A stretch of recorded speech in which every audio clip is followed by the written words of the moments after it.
আমি আর খাবো না কোকা কোলা, তওবা করেছি।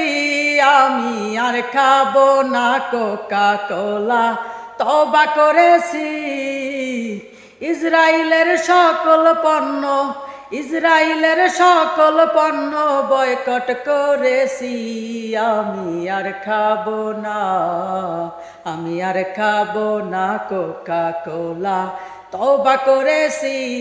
আমি আর খাবো না কোকা কোলা, তওবা করেছি। এই কোকা কোলার প্রতিটি ফোঁটার মধ্যে আপনার আমার মুসলমান ভাইয়ের রক্ত মিশে আছে। এই আপনার আমার কাছ থেকে প্রফিট করে আমাদের কাছে এই কোকা কোলা, ওদের ইসরায়েলের সমস্ত পণ্য আমাদের কাছে বিক্রি করে ওরা যে প্রফিটটা করে সেইটা দিয়ে আমাদের মুসলমান ভাইদের উপর হামলা করে। তো আপনি আমি যদি এদের পণ্য ব্যবহার করা বন্ধ করে দিই, আমরা মুসলমানরা যদি এদের পণ্য ব্যবহার করা বন্ধ করে দিই, তাইলে এদের অনেক বড় একটা লস হয়ে যাবে। আর আমরা মুসলমানরা অনেক বড় ইসলামের একটা ভূমিকা রাখতে পারবো। তো আসুন ইসরায়েলের যত পণ্য আছে আমরা বয়কট করি এবং অন্যান্য কোম্পানির পণ্য আমরা ইউজ করি। ইসরায়েলের পণ্য থেকে আমরা আমাদেরকে দূরে সরিয়ে রাখি।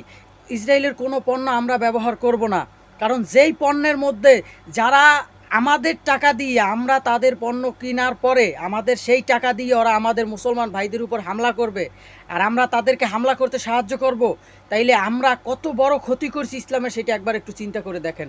তো আমরা মুসলমানরা যারা আছি আমরা সকলেই আজকে থেকে শপথ করি যে আমরা আর ইসরায়েলের কোনো পণ্য ইউজ করব না।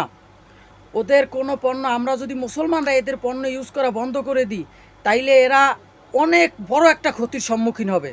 তো আসুন আমরা ইসরায়েলের যত পণ্য আছে সমস্ত পণ্য বয়কট করে এই কোকা কোলা আমরা খাবো না। আমরা যত হালাল কোল্ড ড্রিঙ্কস আছে যেগুলো ইসরায়েলের পণ্য না সেগুলো আমরা খাবো, কিন্তু এই কোকা কোলার প্রতিটি ফোঁটায় আপনার আমার মুসলমান ভাইয়ের রক্ত মিশে আছে। আজকে দেখেন ইসরায়েলরা আমাদের ফিলিস্তিনি মুসলমানদের উপর কত বড় অত্যাচার করছে। তো আমরা তো কিছুটা অন্ততপক্ষে ভূমিকা রাখতে পারি, এর মধ্যে আমরা কিছুটা অন্ততপক্ষে মুসলমানদেরকে সহযোগিতা করতে পারি। তো আসুন আজকে থেকে আমরা ইসরায়েলের যত পণ্য আছে সমস্ত পণ্যকে বয়কট করি, না বলে আমরা যত হালাল পণ্য আছে সেগুলো ইউজ করবো। আজকে থেকে ওদের কোনো প্রোডাক্ট আমরা ইউজ করব না। তো আশা করি ভিডিওটি ভালো লেগেছে। তো আজকের মতো বিদায় নিচ্ছি। আসসালামু আলাইকুম রহমতুল্লাহ।